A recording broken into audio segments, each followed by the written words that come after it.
하게 지나가고 있어서 참 감사한데 붙들어 주시길 기도해 주시고, 황석순 집사님 목과 허리 디스크로 지금 입원하여서 치료 중입니다. 기도해 주시고요.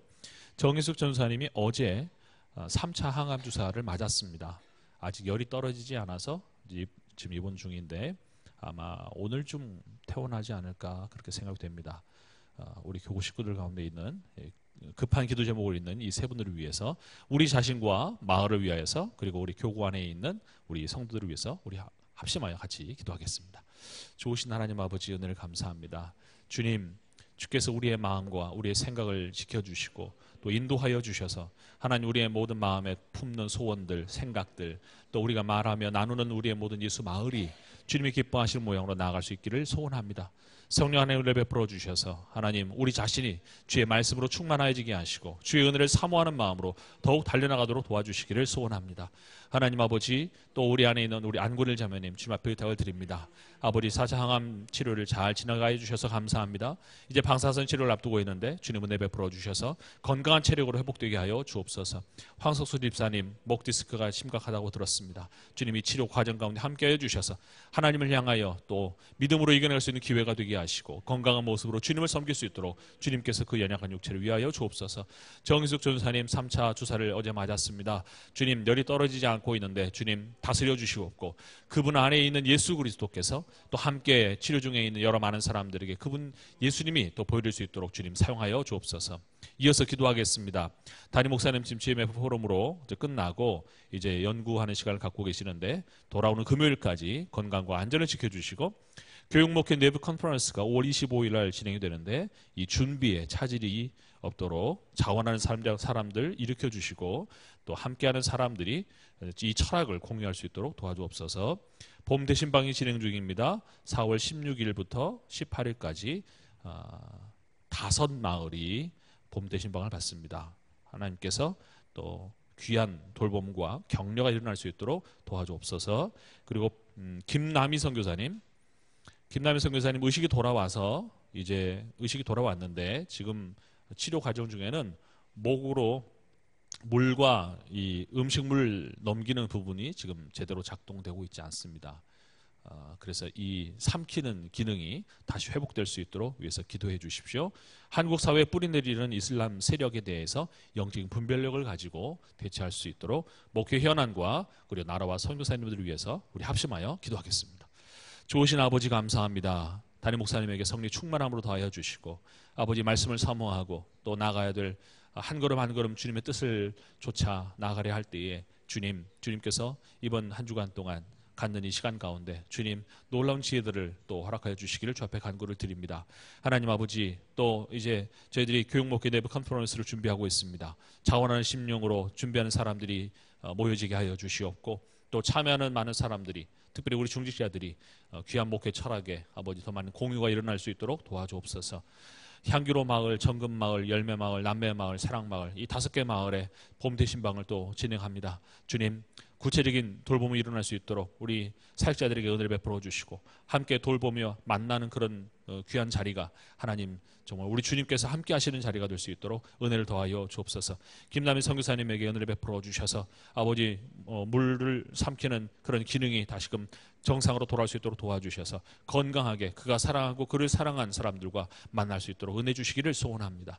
이슬람 세력이 점점 힘을 내리려고, 뿌리를 내리려고 확장하고 있습니다. 주님, 이를 막아설 수 있는 우리의 진리가 분명하게 세워진 그런 교회의 역할들 잘 감당토록 은혜를 베풀어 주옵소서. 존귀하신 예수님의 이름으로 기도드립니다. 아멘. 오늘 2가지의 목적을 가지고 모였습니다. 첫 번째는 예수마을 부목자 훈련이라는 제목으로 여러분들에게 공지가 나갔는데요. 부목자는 마을 안에서 어떤 역할을 해야 되는가 하는 것을 같이 공유하는 것이 첫 번째. 그리고 두 번째는 이제 이번 주에 진행될 예수마을 모임을 여러분들이 좀 인도를 해보시도록 그 내용을 이렇게 준비하는 것, 2가지입니다. 어느 것이 더 중요한가? 첫 번째가 훨씬 더 중요합니다. 부목자의 역할이 뭐냐라는 것을 이해하고 바른 방향을 잡아가는 것이 훨씬 중요합니다. 왜냐하면 이 예수마을 나눔지를 가지고 이 내용을 공부했다 손 치더라도 방향이 잘못 설정이 되면 그러면 엉뚱한 말을 하기가 쉽습니다. 그리고 더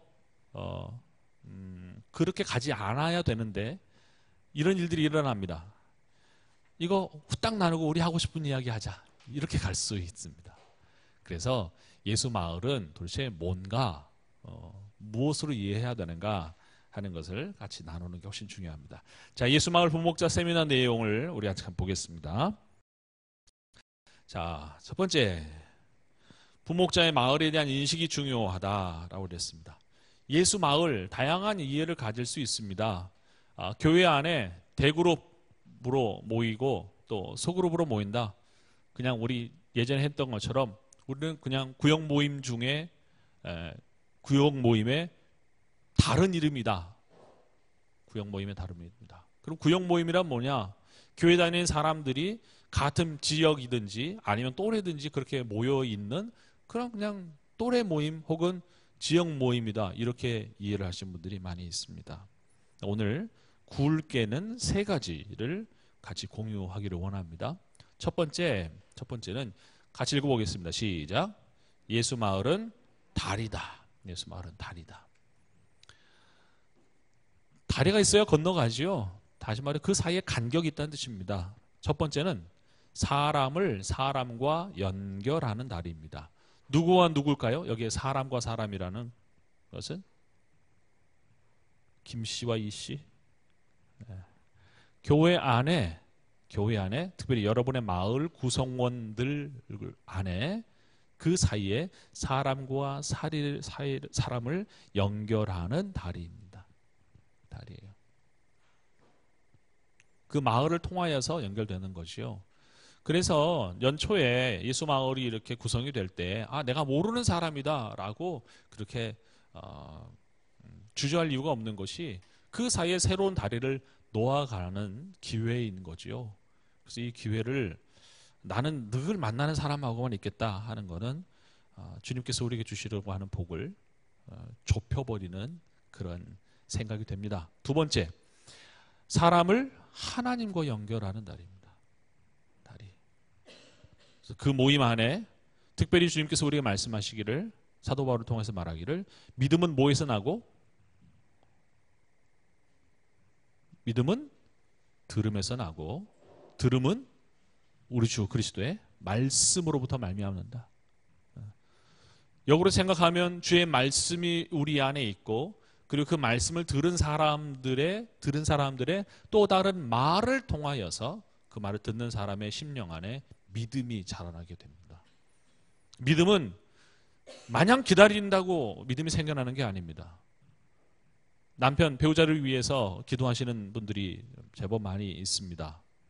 아무 말 하지 않고 그냥 기다리고 있으면 그 마음에 믿음이 싹 트는가?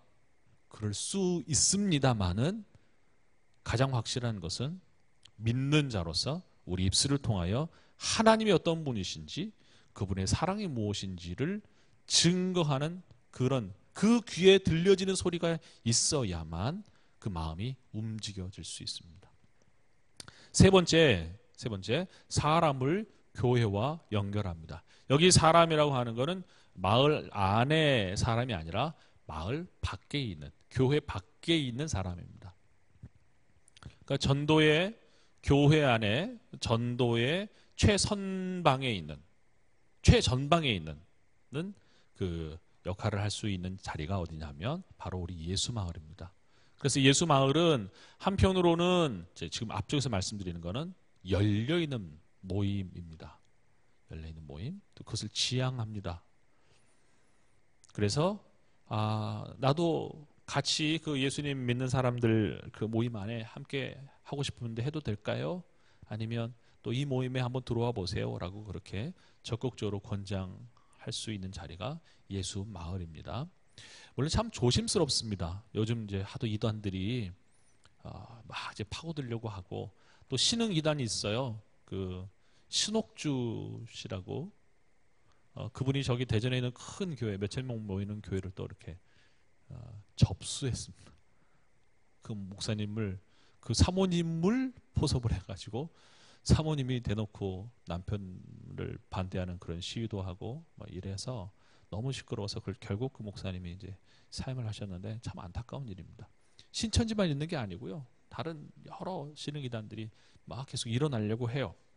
그래서 참 조심스럽습니다. 그래서 그런 부분은 저희 사역자들이 정말 눈을 부릅뜨고 특별히 저는 이제 새로 성도들 오는 그 분들을 이제 인사하고 담임 목사님과 함께 신방하고 하는 그런 역할들을 하는데 정말 이렇게 계속 봅니다. 주위에서 봅니다. 이분의 신앙의 이력이 어떨까? 신앙생활을 잘할 수 있나 못하나 이것에 대한 이야기가 아니라 쓸만한 사람을 골라내자는 이야기도 아니고 혹시 교회 공동체에 위협이 되는 그런 것은 가지고 계시진 않나라는 부분들을 살핍니다. 그건 이제 저희들에게 주어진 몫이고 그러나 예수 마을은 그래도 좀 열려 있는 그러한 그런 마음들을 좀 가지고 됐으면 좋겠다. 그래서 첫 번째 예수 마을은 다리이다라는 것을 기억해 주십시오. 두 번째 읽겠습니다. 시작. 예수 마을은 실제적인 교회이다. 교회라는 그 한문을 쓸 때 이 교회라는 이 글자를 쓰지 않고요. 가르칠 교자를 씁니다. 지금까지 우리가 쭉 써왔던. 그러나 본래 신약 성경에 기록되어 있는 교회라고 번역되어 있는 그 코이노니아라는 그 단어는 이렇게 사귐이 있는 모임으로 그렇게 이해하시는 게 더 맞습니다. 그래서 예수 마을은 교회의 전체 그 큰 그 대그룹의 축소판으로 이해하는 것도 좀 이해가 부족하고요. 축소판으로 이해하면 거기 안에 설교도 있어야 되고 또 헌금도 있어야 되고 기도도 있고 뭐 찬양도 있고 뭐 다 있어야 된다. 이렇게 접근하는 분도 있습니다만은 그런 이해보다는 교회가 큰 그룹만 있는 게 아니라 작은 그룹도 일어날 수 있고 그 작은 그룹을 구성하고 있는 한 사람 한 사람이 이미 주의 몸된 교회라고 하는 사실이에요. 이게 굉장히 중요합니다. 예수 마을 모임이 그냥 친목 모임이 아니라는 사실이에요. 첫 번째, 그래서 예수 마을은 성경의 권위를 인정하는 곳이다. 이렇게 말씀드릴 수 있습니다. 왜 모였습니까? 거기에. 아니, 어떤 사람이 모였습니까? 예수님과 연관이 있는 사람이 모여 있고 예수님과 연관이 있다는 말은 결국 하나님께서 우리에게 주신 그 귀한 말씀의 권위 아래 있기를 자청한 사람들입니다.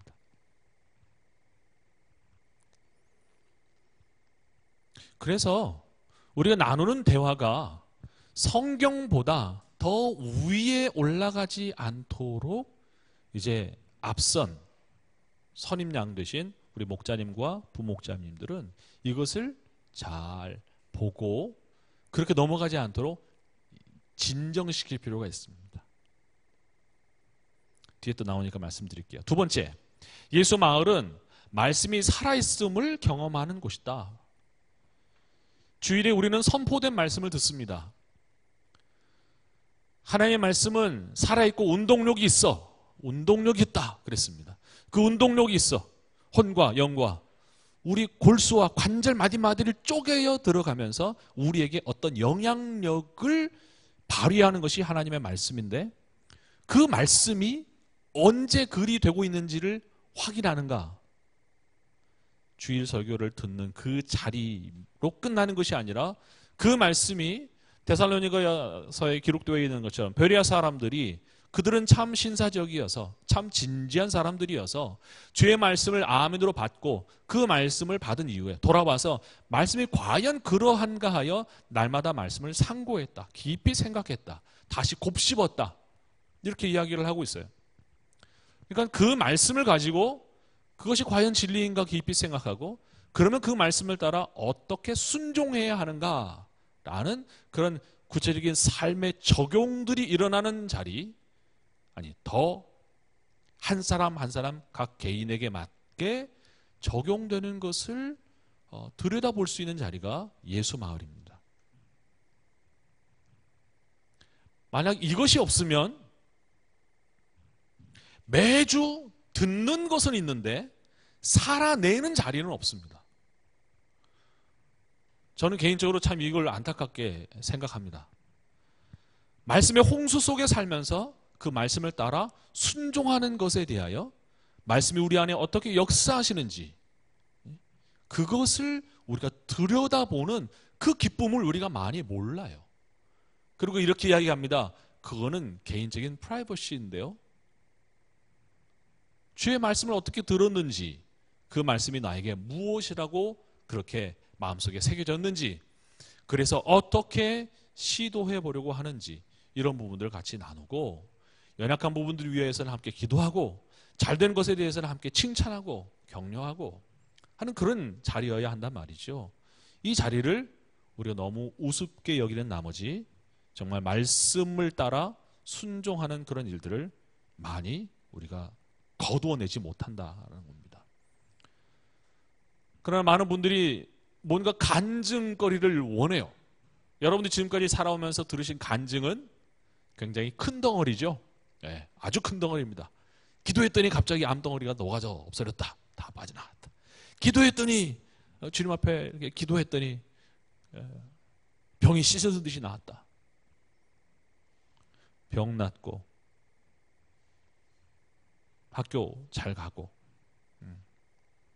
또 경제적인 어려움들이 해결이 되고 관계가 풀어지고 하는 그런 큰 덩어리의 것만을 간증거리로 삼는데 우리 안에 지금 살아계신 그 주님에 대하여 할 말들이 있도록 하는 자리라는 거예요. 제가 아는 한 목사님, 한 목사님인데 성이 한 씨예요. 그래서 한 목사님이 그 친구분과 함께 개척교회를 할 당시에 저도 그 자리에 있었습니다만 그 친구분이 이렇게 물어요. 어이 한 목사, 친구니까 어이 한 목사, 간증 있어? 그럼 간증 있지. 내가 20대 때 말이야. 아니 그 간증 말고 그럼 뭐? 또 있지. 내가 30대 말이야. 아니 그거 말고 한 주 전에 간증 있어? 한 주 전에 간증? 있지. 한 주 전에 간증 말을 하려고 하는데 그러면 1시간 전에 간증 있어? 처음 옆에서 들으면서 참 짓궂다 생각을 했어요. 아니 왜 친구가 저렇게 목사로서 역할을 잘 못하도록 이렇게 자꾸 이렇게 딴지를 거나라는 생각을 했어요. 근데 시간이 지나서 그 대화를 계속 생각하면 할수록 그거는 그냥 딴지 걸려고 하는 게 아니라 예수 그리스도께서 우리 안에 역사하시는 것은 과거형의 이야기가 아니라는 걸 말해 주는 거예요. 1시간 전도 아니고 방금 5분 전에 간증이 있어 막 이렇게 물어요. 그러니까 예수님께서 우리 안에 행하시는 그 일들에 대하여서 우리가 그것을 나눌 수 있는 자리가 예수 마을인 겁니다. 우리는 과거형으로 살지 않습니다. 그리고 언젠가 되어질 것을 바라보는 막연한 미래를 지향하면서 살고 있지 않습니다. 바로 오늘 여기에 삽니다. 우리 주님께서 하루가 천년 같고 천년이 하루 같다고 하는 그런 말씀을 하시면서 어제도 계셨고 오늘도 계셨고 장차 오실려 알파와 오메가다 처음과 나중이다 계속 말씀하시는 그 주님에게는 시간에 대한 제약이 없습니다. 차를 타고 가다가 내 뒤에 차가 있고 내 앞에 차가 있지 조금만 더 올라가면 이게 모두가 다 같이 현재형으로 다 같이 보여요. 그렇지 않습니까? 다 보여요. 시간에 대한 부분도 똑같아요. 우리 하나님께서 바라보실 때에 그렇게 모든 것이 다 현재형이시라는 것이요. 그 현재형인 주님과 우리가 동행하여 살면서 그 주님이 바로 오늘 일하시는 그 스토리를 확인하는 자리가 어디다? 예수 마을이다 하는 거예요. 세 번째, 우리는 매주 사도신경을 고백합니다.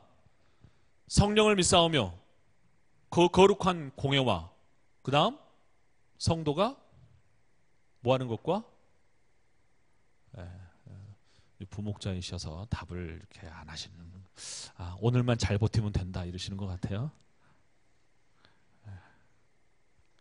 성도가 서로 교통하는 것과 거기에 커뮤니온이라고 커뮤니온 오브 세인트라고 되어 있는데 성도가 서로 긴밀하게 교제할 수 있게 되어지는 그 역할은 무엇을 누구를 통하여 그렇게 되는가? 성령을 통하여 그리 됩니다.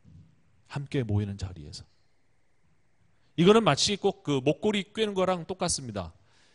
어렸을 때 잘못해가지고 지금 보니까 분명히 가짜였어요. 잘못해가지고 그 목걸이를 그 끈을 딱 끊어 먹어가지고 바닥에 진주 목걸이가 아닌 플라스틱인데 따르르 다 흩어져 버렸어요. 그럼 뭐예요? 꿰야죠. 그걸 갖다가 하나씩 혹시라도 하나 잃어버렸을까봐 그 끊어버린 걸 엄마한테 들통나지 않게 하려고 이렇게 하나씩 꿰는데 동일하게 성령 하나님께서 우리의 심령을 이렇게 꿰뚫고 지나가는 것 같은 그런 인식들을 가지고 있어야 하는 거예요. 그래서 성령께서 우리의 심령 안에 지금 저분에게 무엇을 지금 말씀하고 있구나. 아니 지금 저분은 지금 성령께서 그 안에 말씀하시는 것을 지금 계속 튕겨내고 있구나. 이런 것을 보는 그런 감각들을 우리 목자님들, 부목자님들은 가지고 계셔야 된다는 거예요. 귀신이 들린 사람을 보면 그가 아니고 그 귀신이 들어와서 주장질을 합니다. 주관하죠. 그래서 요새 드라마에서 참 기가 막힌데 다중인격 해가지고 뭐 재밌게 그것을 미화해서 뭐 인기를 끌었다고는 합니다만은 그건 참 기가 막힌 일이에요. 그게 어떻게 재미의 소재가 되는지. 그 사람 안에 한 인격이 존재하는 것이 가장 정상인데 다른 인격이 귀신이 들어와서 다른 말을 하고 다른 생각과 다른 행동을 하게 하죠. 주장합니다. 장악합니다. 휘두릅니다. 자기가 원하는 대로. 그게 귀신이 하는 일들이에요. 그러나 우리 안에 주님께서 우리에게 말씀하시기를 누구에게 그리스도의 영이 있지 아니하면 그리스도의 사람이 아니라 그리스도의 영이 그 안에 있지 않으면 성령께서 그 안에 있지 아니하면 그리스도의 사람이 아니라 또 말하기를 그리스도께서 너희 안에 계시면 이라고 말하면서 성령과 예수 그리스도의 임재에 대한 부분들을 구별해 놓지 않고 같이 혼용해서 쓰고 있습니다. 그러니까 성령께서 우리 안에 계시는데 성령께서 우리 안에 들어와서 우리 안에 역사하시는 방식은 귀신처럼 장악하고 주장하고 군림하는 것이 아니라 오히려 우리에게 인격적으로 대하셔서 기다리십니다. 그리 하시도록 계속 말씀하시면서 그것을 따라 언젠가 주 앞에 그 심령이 자유함으로 주 앞에 순종할 수 있도록 기다리시는 거예요. 그래서 때로는 어떤 주의 말씀이 들릴 때 어떤 이는 아니요 나는 그 말 듣기 싫어요 라고 하는 그런 현상도 일어날 수 있어요. 그래서 예수 마을 안에서 성령께서 우리로 하여금 이렇게 같은 생각을 품도록 꿰뚫고 지나가시는 것 같은 그런 그림으로 우리를 하나 되게 하시려는데 이것을 자꾸 방해하고 튕겨나가고 있는 사람들을 보시고 그를 위하여 특별히 기도하시는 게 필요합니다. 네 번째, 주님의 몸된 교회의 거룩과 성결을 이루어가는 곳이다. 예수 마을 안에는 교제가 참 중요합니다. 교제 아까 말했죠. 코이노니아 교제가 중요합니다. 그러나 그 코이노니아의 교제의 중심은 하나님의 말씀이고 코이노니아 하나가 되게 하는 그것을 이루는 것은 성령 하나님이시죠. 성령 하나님. 그런데 그 하나됨을 어떻게 바꾸어서 그것을 누리기를 원하는 모습들이 제법 있어요. 그거 할 줄 알아요? 아니면 이거 먹어요? 개혀? 뭐 이렇게 해서 뭔가를 같이 공통적인 부분들을 가지려고 하지요. 자녀 양육의 또래가 비슷한 그래서 정보를 누리는 정보를 가지고 하나 되려고 하고 또 다른 어떤 공통적인 관심사를 가지고 이렇게 모이려고 하는 부분들이 제법 있는데 그것이 다 필요 없다가 아니라 그것이 우선이 되어서는 안 된다는 사실입니다. 죄의 몸된 교회의 거룩과 성결을 이루어가는 곳이다. 그래서 그 안에서는 죄에 대하여서 또 자신의 허물에 대하여서 고백하는 그런 자리, 그런 고백도 있어야 하고, 그리고 함께 거룩함을 쫓아가고 성결함을 이야기해야지, 그것을 이렇게 오히려 주님께서 기뻐하시지 않는 것을 조장하거나 그것을 허용하는 자리가 되어서는 안 됩니다.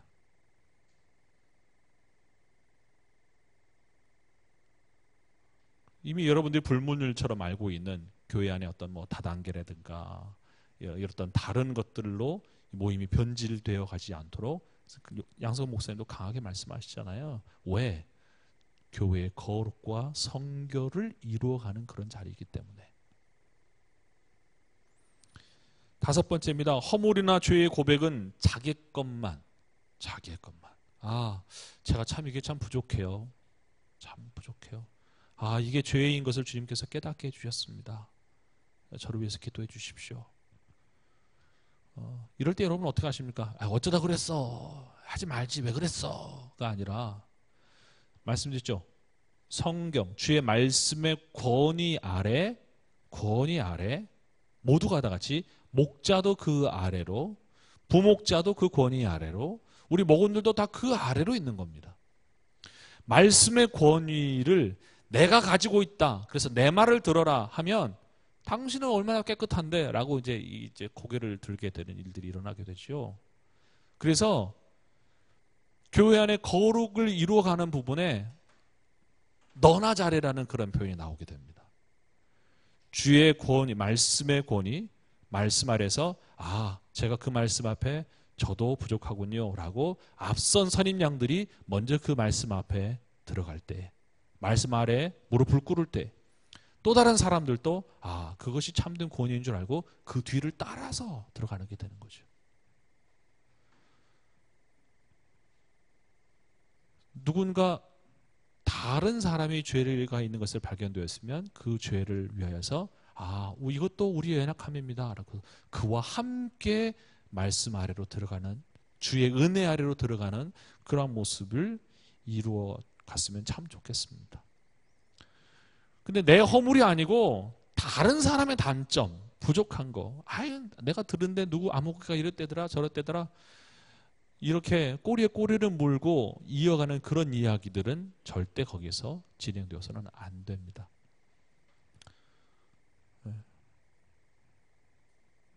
그거는 또 다른 오해를 낳고 그러한 오해들은 결국 우리 안에 잘못된 다툼들을 만들어내기 때문에 그렇습니다. 맹자가 그랬대잖아요. 잠깐 졸고 일어났더니 자기의 사랑하는 애제자가 이만한 밥솥에서 주걱으로 밥을 한 움큼 떠가지고 입에 그냥 넣는 거를 본 거예요. 그 시점은 함께한 문화생들과 함께 상당한 수가 다 며칠 동안 쫄쫄 배를 긁고 스승도 제자도 다 쫄쫄 긁고 있는 그런 상태였는데 이제 좀 밥을 먹을 수 있겠구나. 밥 냄새가 나서 눈을 떴는데 눈을 딱 떠서 보는 순간 자기의 애 제자가 한 숟갈을 먹고 먹는 거예요. 이걸 어떻게 말해야 되나 고민했겠죠. 그래서 밥상을 차려서 가지고 들어오는 그 제자에게 애둘러서 표현합니다. 그때는 이제 뭐 조상들에 대한 것들을 이야기할 때니까 모든 처음 음식은 가장 먼저 조상에게 드려야 되는 것이 마땅한 도리가 아니냐라고 이야기를 한 거예요. 무슨 말이에요? 왜 네가 먼저 손을 댔냐 하는 걸 이렇게 계속 돌려서 이렇게 이야기를 한 거예요. 그 제자가 하는 말이 스승님 맞습니다. 먼저 조상에게 드리는 것이 마땅하겠으나 이 밥은 조상들에게 드릴 수가 없는 밥입니다. 마침 밥 솥뚜껑을 이렇게 열었을 때 이 위에서 재가 떨어져서 밥 위에 떨어져서 벌써 이게 지금 그렇게 깨끗하지 못한 상태가 되어서, 그래서 이 밥을 조상에게 드리는 것은 그런 온당하지 못하고, 그리고 며칠 동안 함께하는 사람들이 다 굶었는데 이것을 떠서 버리는 거는 더더욱 안 되겠기에 그래서 제가 그것을 떠서 먹었습니다. 그래서 그런 말을 해요. 눈에 보이는 것이 전부가 아니고 내가 알고 있는 것이 모두가 다 사실이 아니다. 하물며 우리가 교회 안에 내가 알고 있는 어떤 사람들의 단점을 우리가 들은 것이 그것이 그 사람의 속내인지 정말 어떤 전후 사정이 있는지를 우리가 모른 채로 아무개 집사가 이렇게 홀랑 마시되 뭐 하되 그것 본 것 가지고 이야기를 하게 되면 예수 없는 사람도 그걸 조심하라고 이야기하는데 우리 주님을 섬기는 공동체로 묶여져 있는 우리 안에 이런 불필요한 오해를 만드는 이유가 뭐가 있습니까? 그래서 더더욱 타인의 단점을 입에 올리는 것은 조심해야 된다. 앞선 여러분들이 그런 말들이 나오려면 그 부분은 우리 더 생각해 보시도록 하고 저는 못 들은 걸로 하겠습니다. 이렇게 덮어주시는 게 필요합니다. 여섯 번째, 일상을 나누지만 일상이 전부가 아닙니다. 주의 말씀을 따라 살아가는 현장은 우리의 일상의 삶입니다. 그러나 그 일상의 삶만을 일상 속에서 있는 것을 나누는데 예를 들면 우리 아이가 학교를 다녀와서 있었던 이야기, 했던 이야기, 그 안에 다양한 이야기들이 있죠. 재밌는 이야기도 있고 속상한 이야기도 있습니다.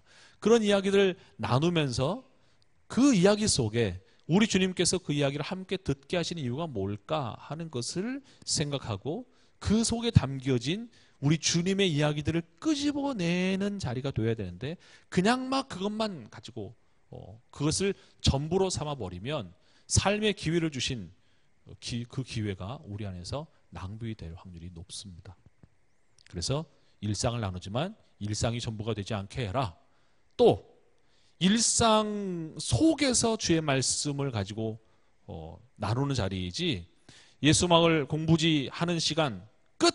그러면 이제 그 다음에 우리 일상 이야기를 하자. 이렇게 둘로 완전히 구분지어서 그렇게 하는 그것도 기회가 이렇게 구분지는 것. 그러니까 시간에 대한 구분이 아니라 생각에 대한 구분을 지금 나는 종교적인 모임을 했고 그리고 지금은 세상적인 이야기를 해도 된다. 이렇게 구분하지 않도록 조심해 주셨으면 좋겠습니다.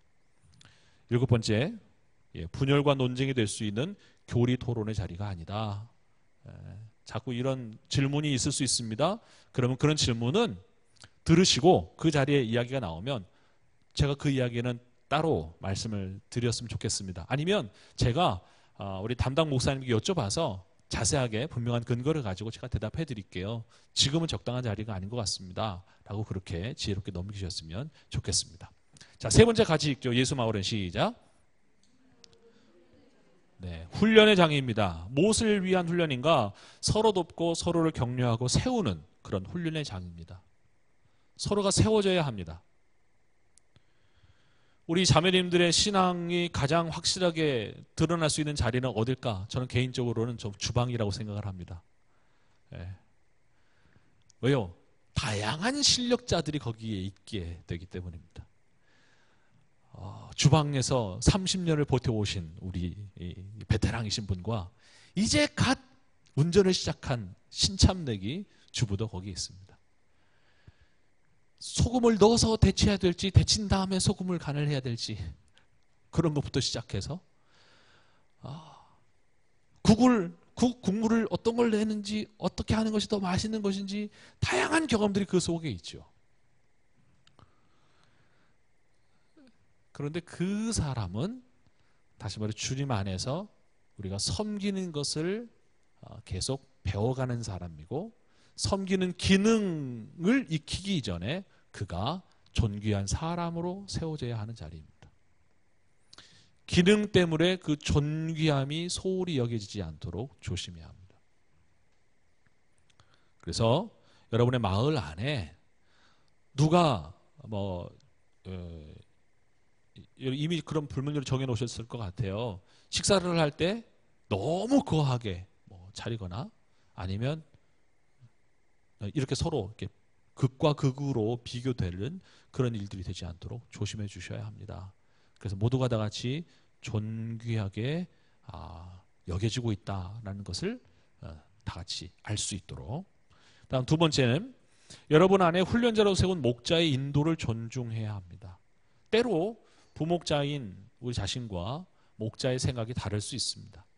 그러나 1차적으로는 주님께서 선임양으로 세운 분이 목자다라는 것을 여러분의 마음에 가지시고, 서로 의견이 다르면 다른 것이지 틀린 게 아니라면, 잘못된 것이 아니라면 그 부분에 대하여서 먼저 그 생각을 존중해주고 따라가셨으면 좋겠습니다.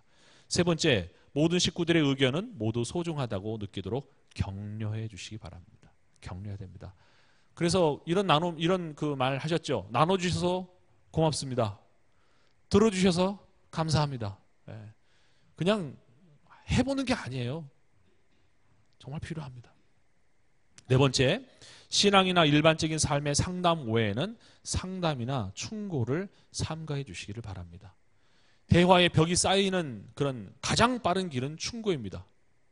이렇게 해봐, 이렇게 해봐. 병원 데려가. 집 팔어. 이거 사. 이렇게 하는 그거는 그렇게 했다가 덜컥 어떤 덫에 걸리거나 그랬을 때 돌아오는 그 여파는 상상을 초월합니다. 그래서 상담이나 충고에 대한 부분들은 결과뿐만 아니라 벽을 만들 수 있는 것이기 때문에 삼가해 주시기를 바랍니다. 특별히 자녀 양육의 부분에 있어서 혹시 자신에게 좋은 경험이 있고 좋은 생각이 있다면 제안해 주십시오. 제안. 내가 경험해 보니까 이러이러한 게 참 좋았어요. 한번 선택해 보세요. 선택하거나 말거나는 그 사람 몫이에요. 그 다음 주에 선택했어 안 했어 물어봐가지고 추궁해서 왜 안 해? 해보라니까 이거는 주장이에요. 또 그 다음 주 돼가지고 꼭 해. 했어. 거봐 내 말 듣기를 잘했지. 계속 내가 공을 취하려고 하는 거예요. 좋은 제안을 가지고 제안하시고 그분이 선택해서 그거를 결정하면 그때는 그 사람이 내린 결정이어서 그에 대한 책임도 그가 져가는 겁니다. 제안하고 선택하게 해라. 선택과 책임을 같이 갈 수 있도록 해라 하는 겁니다. 이제 큰 두 번째, 부목자의 태도가 중요하다. 기도. 정말 기도해 주셔야 됩니다. 왜요? 성령께서 우리 안에 함께 해 주셔야 되기 때문에. 자기 소견에 옳은 대로 행하였더라. 마을이 그리 되지 않도록 기도해 주시기를 바랍니다. 기도한 자세로 해 주십시오. 두 번째, 지원해 주셔야 됩니다. 모세가 팔이 올라 있을 때는 전세가 이렇게 이기는 쪽으로 갔다가 점점 내려올 때 밀리는 그런 현상을 보고 아론과 훌이 옆에 돌을 가지고서 앉아서 그의 팔을 들어 올렸던 그런 지원처럼 여러분들이 목자가 이렇게 어떤 상황들이 빠졌거나 혹은 어려운 그런 주제를 다룰 때 여러분들이 지혜를 동원해서 지원해 주시기를 바랍니다. 적극적으로. 세 번째, 섬김입니다. 섬김. 본을 보이는 사람, 주님을 따라 먼저 앞선 사람이 이런 모습들 보이지 않으면 역시나 다른 사람들도 뒷짐지는 건가 보다 라는 것을 배우게 되죠. 우리 장로님 중에 한 분이 말씀해 주셨어요. 우리 예배 드리는 앞에 강단 위에 뒷짐을 지고 거기로 이렇게 오르락 내리락 하는 것을 이렇게 했더니 며칠 뒤에 손주가 이렇게 똑같이 하더라는 겁니다. 그래서 그걸 보고 아이고 손 풀어. 그냥 강단 위에 올라갈 때는 무대에 올라갈 때는 손 하는 게 아니다. 그게 아니라 마음가짐이 그대로 이렇게 걔가 배울까봐. 그래서 그렇게 하지 말라고. 우리의 살아가는 모습들, 우리의 생각하는 것, 우리의 말하는 것 이런 모든 부분들이 우리 마을 식구들 안에 고스란히 보여집니다. 어제 노예를 다녀왔습니다. 한 목사님께서 우리 양성 목사님보다 훨씬 나이도 많으시고 그런데 후배이세요. 한 회 후배이세요. 근데 그분이 양성 목사님 참 존경하세요. 그래서 저는 그것만 양승원 목사님 존경하시는구나 라는 건 알고 있었는데 그분이 참 존경스러운 분이라는 걸 저는 어제 또 다시 발견했어요. 어떤 일들을 했는데 그 부분에 대해서 이거는 생각이 모자랐습니다. 사과하십시오 라는 말을 어느 분이 나와서 하셨습니다. 뒤이어서 그분이 나오셔가지고 그렇게 말하고 이 모임이 끝나면 어떻게 됩니까? 수고한 사람들은 애써서 기도하고 수고했는데 그 수고의 그 준비가 생각이 혹시 부족했거나 또 잘못 생각할 수도 물론 있을 수 있겠지만 애써 수고한 부분들을 그렇게 다 잘못되었다고 말하면 누가 또 섬기겠습니까? 수고한 사람들의 마음을 그렇게 막 깎아내리는 것은 우리 모임에 그것은 적합하지 않고 어울리지 않은 것 같습니다. 격려해 주셔야 됩니다. 이야기를 하시더라고요. 바로 앞서서 반대 이야기를 했는데 그렇게 그 모임을 위해서 그렇게 덮는 모습을 보고 참 존경할 만한 분이다 생각이 들었습니다. 여러분들이 우리 목자님들을 섬겨주시는 그 모습들을 통하여서 그래서 여러분들이 마을 식구들 안에 참 그 부분은 참 존경스럽다 이렇게 여겨질 수 있으면 참 좋겠습니다. 네 번째, 민감함입니다. 민감함. 아까 말씀드렸죠. 지금 성령께서 이렇게 지금 하고 계시는구나. 이야기를 진행을 이끌어가는 목자도 이런 민감함이 있어야 되겠지만 그것을 말하고 있기 때문에 그 말이 누구에게 어떻게 들리는지를 관찰할 수 있는 더 많은 그 역할을 할 수 있는 분은 우리 부목자이십니다.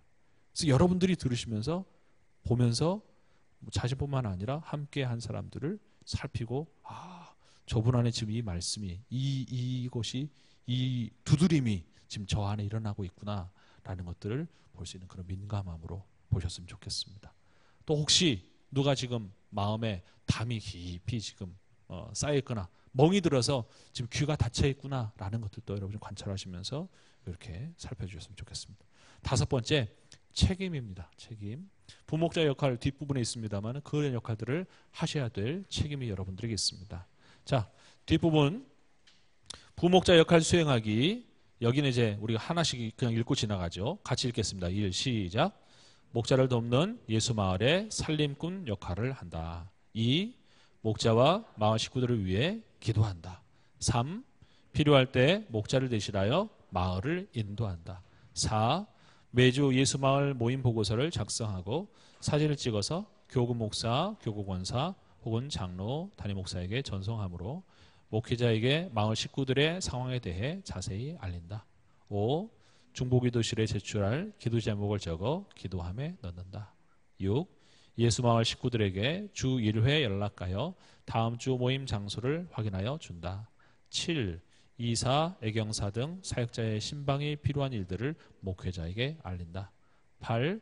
설거지와 바자회, 전도지 배포 등 교회 봉사 활동을 마을별로 담당하는 날짜를 미리 확인하여 마을 식구가 참여하도록 준비시킨다. 9. 마을에 배정된 선교사와 선교기관들을 위해 기도하도록 상기시킨다. 예. 앞서 큰 1번 예수 마을에 대한 인식이 있었죠. 그 내용을 이번 그 예수 마을을 진행하실 때 예수 마을은 이런 거라고 하셨어요. 그래서 같이 좀 공유해 주십시오. 이야기를 해주세요. 그냥 혼자만 알고 넘어가지 말고. 그래서 우리의 예수 마을 안에서 나눠져야 될 대화는 이 방향으로 해야 합니다. 비난은 하지 않기로 합니다. 서로 격려합니다. 들어주셔서 감사합니다. 나눠주셔서 고맙습니다. 이런 말을 하라고 했습니다. 그렇게 마을에서 그렇게 공유해 주시기를 부탁을 드립니다. 자, 남은 시간 동안 예수마을 나눔지 단련하시는 하나님 내용을 보겠습니다.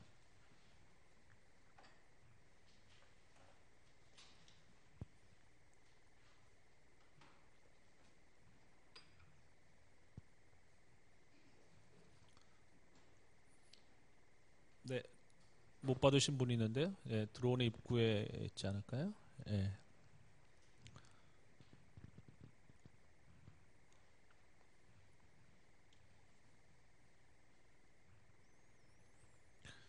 예, 히브리서 12장 4절에서 13절 말씀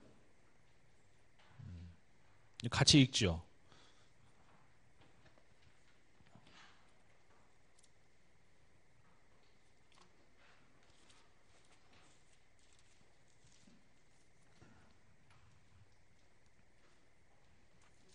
히브리서 12장 4절에서 13절입니다.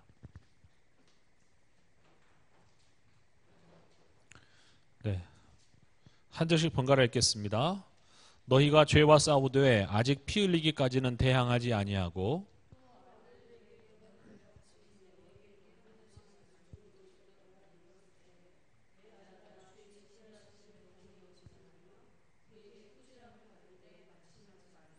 주께서 그 사랑하시는 자를 징계하시고 그가 받아들이시는 아들마다 채찍질 하심이라 하였으니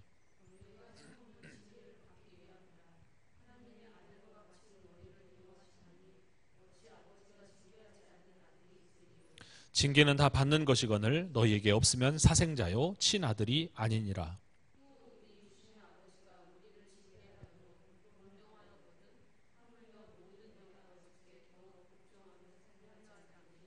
그들은 잠시 자기의 뜻대로 우리를 징계하였거니와 오직 하나님은 우리의 유익을 위하여 그의 거룩하심에 참여하게 하시느니라.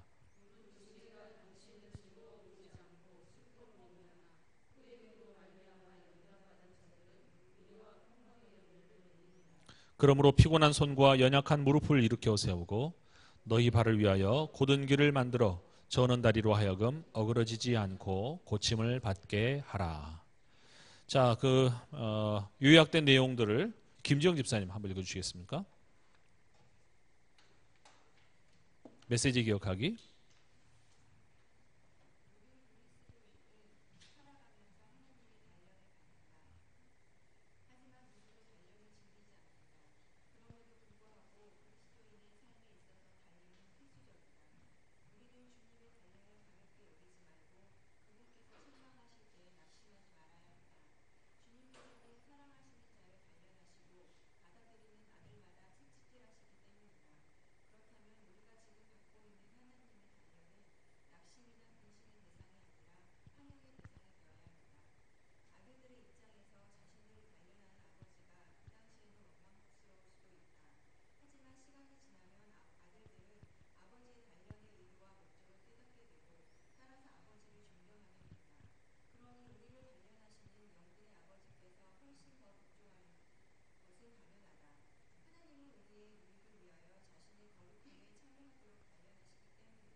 네, 감사합니다.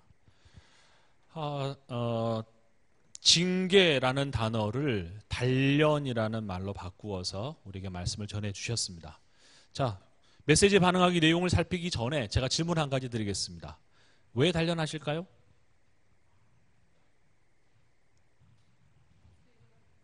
굳세게 하려고. 예, 또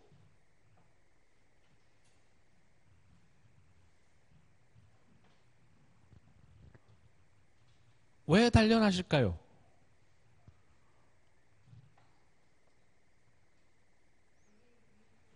우리의 유익을 위하여. 네, 감사합니다. 또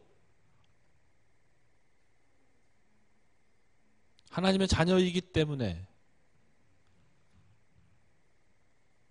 하나님 나라의 형상을 하나님의 형상을 회복시키기 위해서. 네, 가장 근사한 답입니다.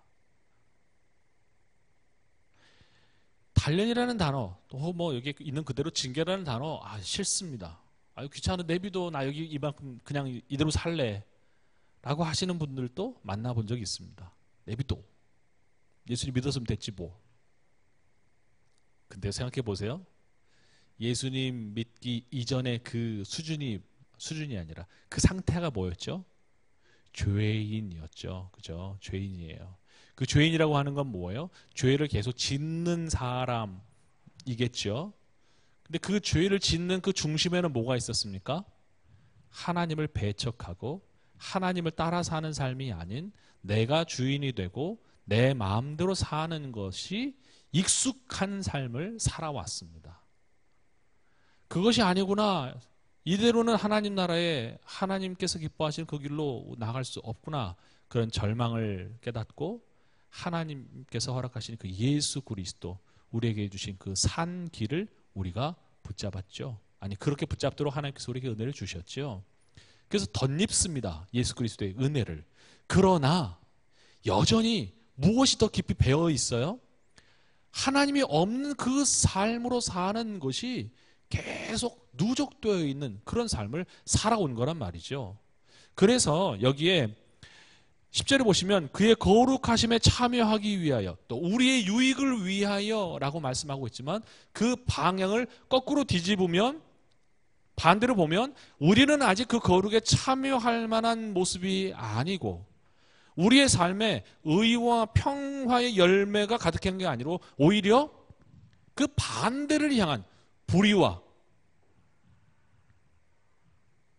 전쟁과 싸움과 다툼들 이런 부분을 따라 사는 삶이 훨씬 더 익숙한 우리의 삶이라는 거예요. 그래서 하나님의 자녀마다 반드시 단련해야 한다고 하는 그 당위성은 다른 게 아니라 하나님의 자녀답게 하기 위한 것이에요. 나는 예수 믿는 거 좋지만 단련되는 건 싫어. 이렇게 이야기하는 것은 오해입니다. 그렇게 놔두시지를 않으셔요. 자녀를 낳아서 얘가 점점점 자라면서 아이 입에 이런 말을 합니다. 내가 이거 입어. 내가 이거 먹을래? 내가. 그럼 어떻게 해요? 알았어. 네 마음대로 해. 내가 운전할래. 그럼 알았어. 네가 해. 운전대 주고. 내가 할래. 알아서 불 옆에서 가스레인지 켜고 다 하도록 그렇게 허용합니까? 아니요. 그게 아니라는 걸 부모는 다 알죠. 근데 이미 그렇게 내 원대로 사는 삶이 깊이 뿌리 박혀 있는 우리의 삶을 우리 하나님의 거룩에 참여하도록 하기 위해서 우리를 새롭게 하시는 거예요. 새롭게. 그렇기 때문에 단련은 우리 안에 필수적이다. 다시 말해 우리를 빚어가시는 것은 필수다. 선택이 아니다. 하나님 편에서. 우리 편에서도 그래서 그거를 가볍게 여기지 말고 그것으로 인해서 낙심하지 말아라. 그 두 가지 방향으로 이렇게 가야 될 말씀하신 겁니다. 자, 첫 번째, 자녀를 올바른 방향으로 이끌려는 부모의 사랑은 때로 매를 드는 훈계로 나타나기도 합니다. 부모님께 매로 훈계를 받았던 경험을 나눠주시기 바랍니다. 이거를 지금 묻는 질문은 뭐냐면 그때 낙심이었냐? 아니 그냥 버틸만 했다. 아니 우리 엄마 별거 아니었어. 이렇게 하는 그 두 가지를 한번 생각해 보는 거예요. 그리고 이제 지금 철이 들었잖아요. 이제 철이 들어서 그때를 생각해 보니 그게 나에게 유익이 되는 것이었구나. 아니면 아이고 지금 생각해도 지긋지긋해요. 그때 맞은 게 아직도 지금 남았어요. 그럴 수도 있어요. 네, 지금 어쨌든 지금 현재 심정을 그대로 같이 한번 나눠 주십사 하는 거예요. 두 번째, 뒤로 넘어가겠습니다. 지난 삶에 어렵고 힘들었던 시간, 그 시간이 하나님의 책망이나 혹은 단련으로 여겨지는 그런 경험이 있다면 무엇입니까? 라는 거예요. 당연히 있지요. 없다면 이상한 겁니다. 하나님께서 우리의 죄된 우리의 습성에 대하여서 하나님께서 말씀하지 않고 지금까지 끌고 오셨다? 천만의 말씀이에요. 그런 교정하는 역할이 없었다. 아무 말씀도 안 하시던데요? 아직 예수님을 제대로 영접하지 않은 사람입니다.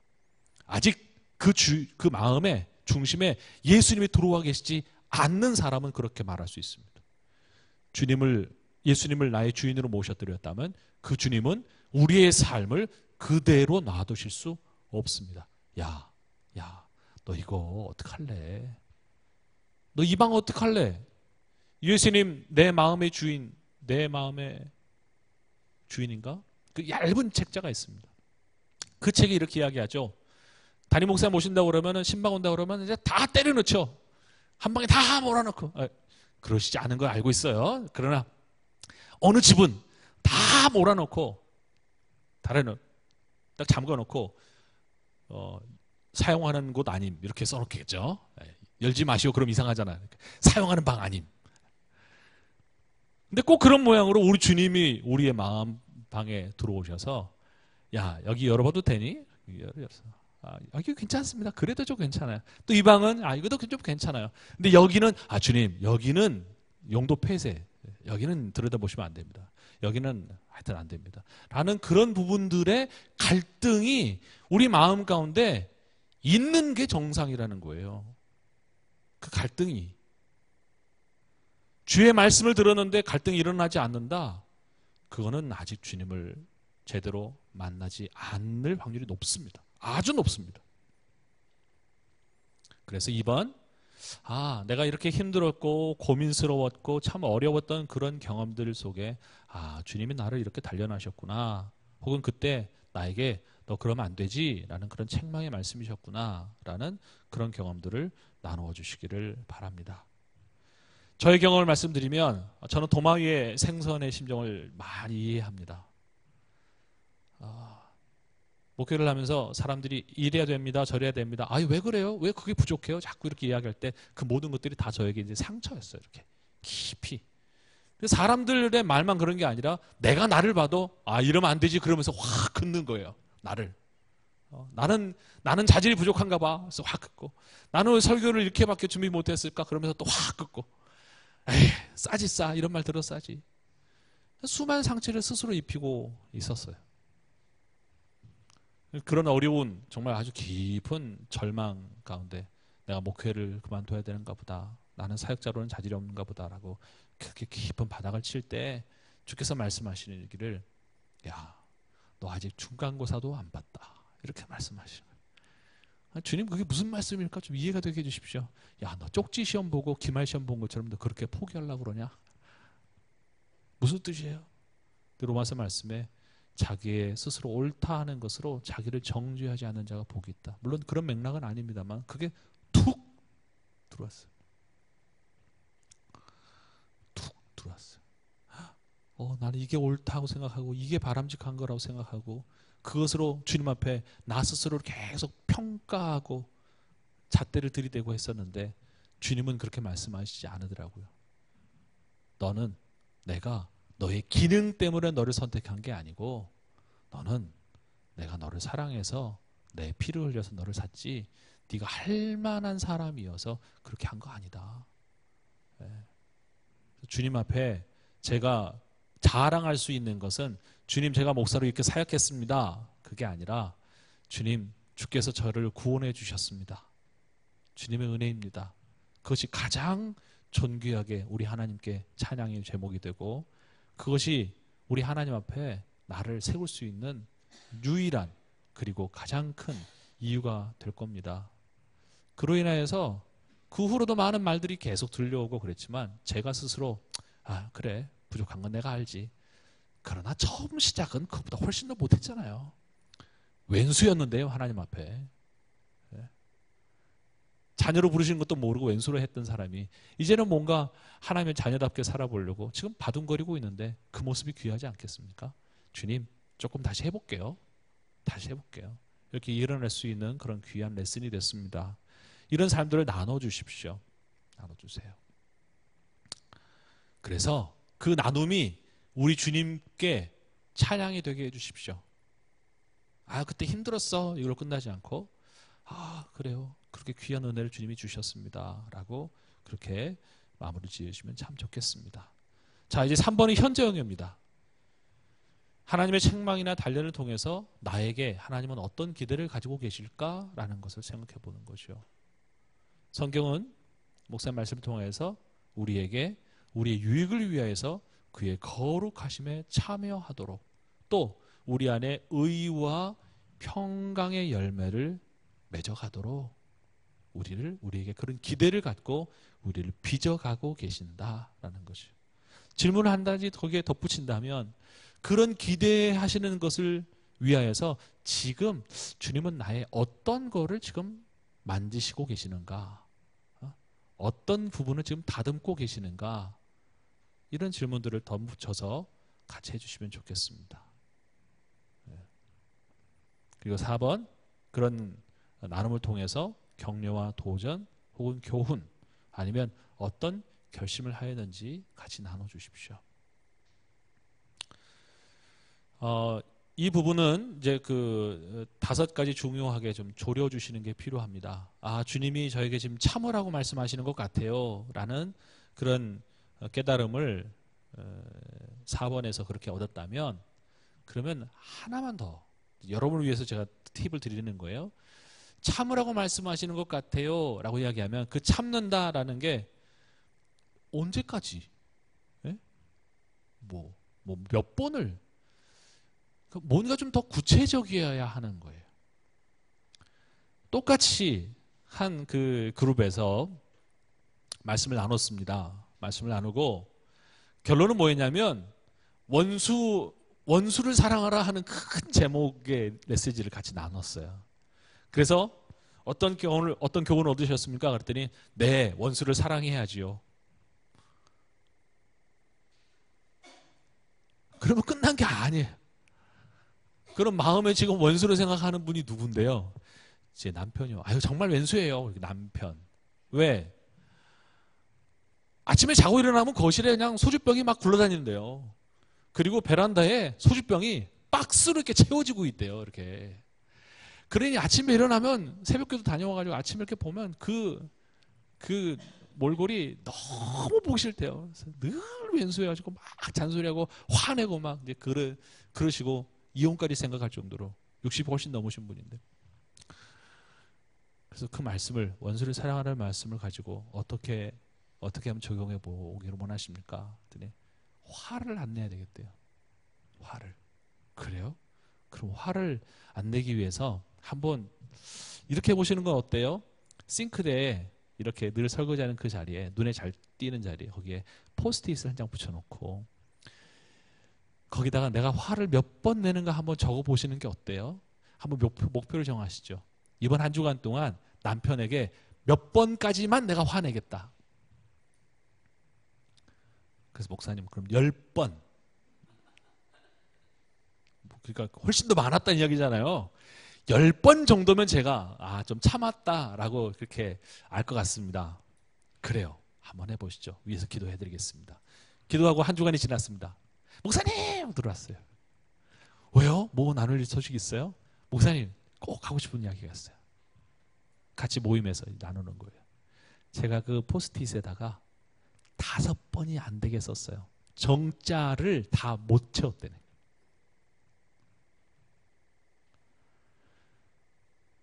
다섯 가지 원리를 말씀드립니다. 첫 번째는 구체적이어야 합니다. 인내해야지 라면 그 인내가 누구에게 해당되는 건지 아니면 그게 어떤 말인지. 그래서 아까 말씀드린 그분은 제가 남편에게 화를 내지 않는 것, 언성을 높이지 않는 것, 그래서 그걸 구체적으로 썼습니다. 구체적이어야 된다. 두 번째, 셀 수 있어야 됩니다. 발을 정자 2번까지는 내가 허용하겠다. 오케이. 네, 2번. 이렇게 카운트할 수 있어야 됩니다. 세 번째, 실현이 가능한 것이어야 합니다. 100번 화를 내는데 10번 할게요. 이거는 너무 뛰어넘은 거죠. 점프한 거예요. 네. 그래서 그 권사님은 한 10번 정도면 제가 참는 것이라고 할 것 같아요. 10번. 그렇게 썼어요. 그래서 가능한 것이어야 돼요. 그다음 네 번째는 관계 있는 것이어야 돼요. 목소리를 높이지 않는 것은 어디로 연결됐어요? 원수를 사랑하라 라는 걸로 연결되어 있는 적용점이었어요. 그렇게 했습니다. 다섯 번째는 시간의 제한이 있어야 됩니다. 일주일 동안이라고 하는 시간의 제한. 아니면 하루에라고 하는 그 시간의 제한이 있어야 돼요. 그래서 그거를 각각 앞머리를 따면 한글로 여러분이 쓰셨겠지만은 스마트예요. S-M-A-R-T. S, specific, 구체적이어야 되고, M, measurable, A, attainable, 획득 가능한, R, relevant, T, time bounded. 이렇게 스마트하게 목표를 정하셔서 한번 해보는 거예요. 5개 전부를 다 하면 아니 이 부모 목자가 도대체 뭘 배워왔길래 이러나 이렇게 생각하실 테니까 차근차근 그걸 조금만 더 좀 구체적으로 말씀해 주시면 어때요? 내가 징계를 잘 참으려고요. 그 징계를 참는다는 말이요. 그게 구체적으로 좀 어떤 말씀인지 좀 말씀해 좀 나눠주시면 어때요? 이렇게 하시면 내용이 조금 더 조려지게 되고 더 피부에 와닿는 적용이 될 수 있습니다. 자, 우리 기도로 나누는 교제 같이 기도하시죠. 첫 번째, 하나님께서 우리를 자녀로 대하시기 때문에 이런 일이 일어나는 거 아닙니까? 그렇죠?